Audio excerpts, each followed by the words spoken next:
L'info du Grand Lille en continu. Adrien Lannoy. 7h15 en direct, en continu, c'est la matinale de l'info du Grand Lille, mardi 31 janvier.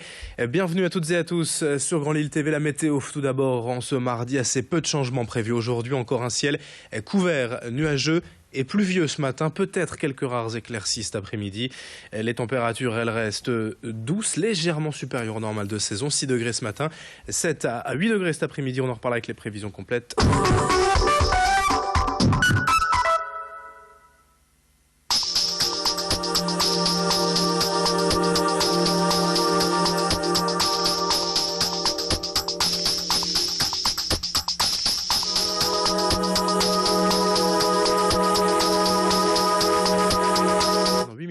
Après le journal.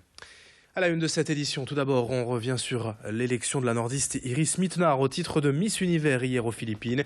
La jeune femme de 24 ans, née à Lille, originaire de Steinvorde, est donc la première française élue depuis 1953 et forcément, c'est une première aussi pour la région. Une véritable fierté, surtout même un conte de fées pour le comité Miss Nord-Pas-de-Calais, représenté par son président ici, Dominique Villain-Allard. Après une courte nuit de célébration et un marathon médiatique hier, le délégué régional ne cache pas sa joie. Hier, il a pu échanger quelques contacts avec l'entourage d'Iris, la Miss Univers étant évidemment très occupée. Il se souvient avec émotion de sa toute première rencontre avec elle après son élection au titre de Miss Bailleul.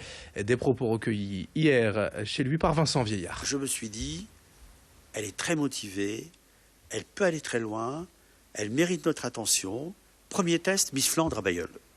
Et là, reconnaissance à la ville de Bailleul qui nous a fait confiance, car c'est grâce à la ville de Bailleul que cette ambassadrice de la Flandre, avec toutes ses valeurs, elle aime la gastronomie, elle est vraiment amoureuse de sa région, eh bien, a eu le pied à l'étrier.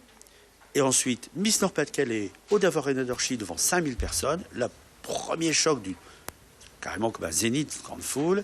On a dit, bon sang, non seulement elle tient le coup, mais elle se détache et elle est élue. Pourquoi pas Miss France? Un doublé? Ça serait indécent. 2 fois en suivant, on y croit, mais bon, soyons fous. On y a cru, c'est arrivé. Camille avait ouvert la porte, les ch'tis y croient, ils votent, ils se mobilisent, on y arrive. Puis il y a eu cette histoire de, pourquoi pas 203, un triplé. Ben, il est arrivé le triplé. Le triplé, c'est ce qu'on vit maintenant, mais avec un record. C'est-à-dire c'est un triplé, pas avec 3 Miss, avec 2. L'actualité sociale également ce matin avec la colère combinée du personnel et des patients de l'hôpital de Roubaix. Des postes supprimés en gériatrie, la réorganisation des urgences, des sous-effectifs et des burn-out fréquents selon les syndicats. Les raisons du ras-le-bol des salariés du centre hospitalier de Roubaix sont nombreuses selon la CGT.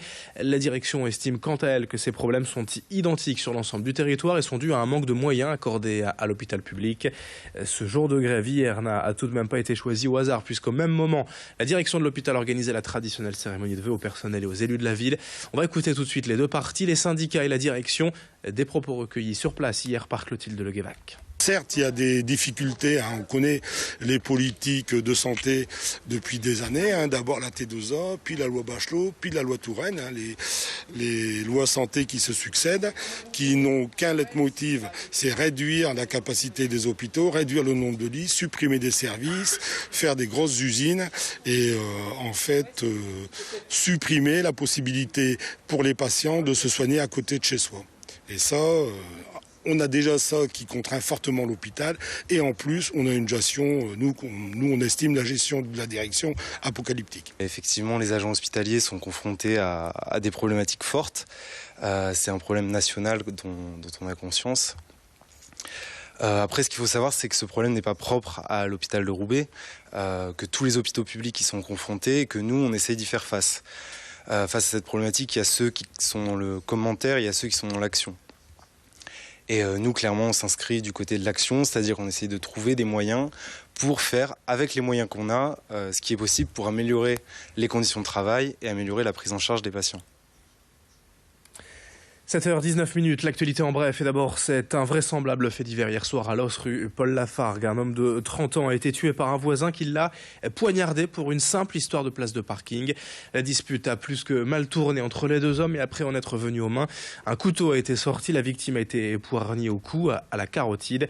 Un autre voisin a bien tenté de porter les premiers secours, mais l'homme est décédé rapidement en pleine rue et devant sa petite fille de 5 ans.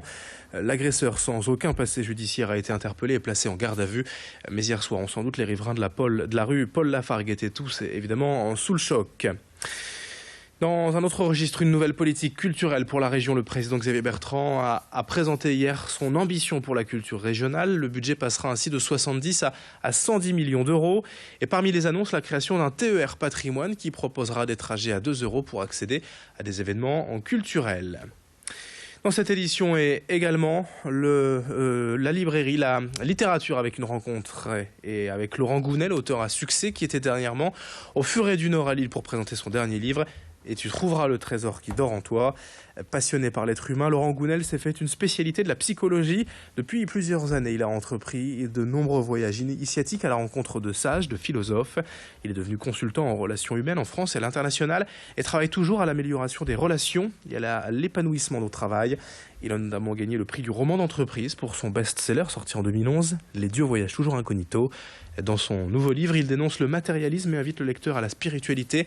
Alexis Tessier l'a rencontré, Laurent Gounel sur Grand Lille TV, à propos justement de spiritualité. En France, on a tourné le dos à la spiritualité il y a 2 siècles à peu près, au moment de la Révolution, parce qu'on s'est libéré de l'emprise quelque peu excessive que les religieux avaient sur la vie de chacun et même sur la société. Donc je pense qu'on a eu raison, évidemment, mais on a peut-être jeté le bébé avec l'eau du bain.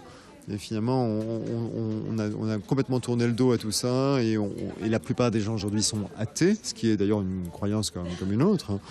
Mais ce faisant, eh bien, je pense que chacun commence à ressentir le manque de spiritualité. Et la spiritualité, c'est quoi? En fait, c'est s'intéresser à ce qui nous dépasse. C'est comprendre que la vie ne se résume pas à consommer un certain nombre de plaisirs et puis disparaître et puis plus rien.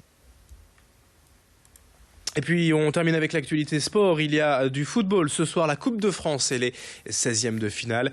D'abord le LOSC accueille Nantes à 18 h au stade Pierre-Mauroy.